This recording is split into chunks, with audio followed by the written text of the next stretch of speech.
આગળ વાત કરીએ તો વડોદરાની એસએસજી હોસ્પિટલમાં તબીબો પર થયેલા હુમલા બાદ ચાલી રહેલી હડતાલ આખરે સરકારની બાહેંધરી બાદ સમેટાઈ ગઈ છે। ઉલ્લેખનીય છે કે હોસ્પિટલના કોલ્ડ રૂમમાં રખાયેલો મૃતદેહ ડિકમ્પોઝ હાલતમાં મળી આવતા ઉશ્કેરાયેલા પરિવારજનોએ તબીબો સાથે ઉગ્ર બોલાચાલી કરી મારપીટ કરી હતી।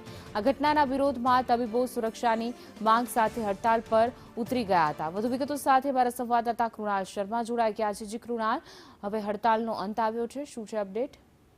27મી તારીખે રંજનબેન વ્યાસ નામની એક વૃદ્ધાનું મોત થયું હતું। પરિવારજનો એનઆરઆઈ હતા, વિદેશ રહેતા હતા, એટલે આવે ત્યાં સુધી આ મૃતદેહ કોલ્ડ રૂમમાં મુકાયો હતો।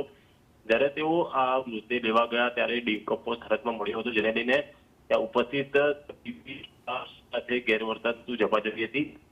આ સમગ્ર તબીબોને મારામારીના આરોપ લગાવતા અને તેમના હાથમાં જુનિયર ડોક્ટર ઉતર્યું હતું, તેને લઈને કલેક્ટર સહિતના અધિકારીઓ દોડી આવ્યા હતા।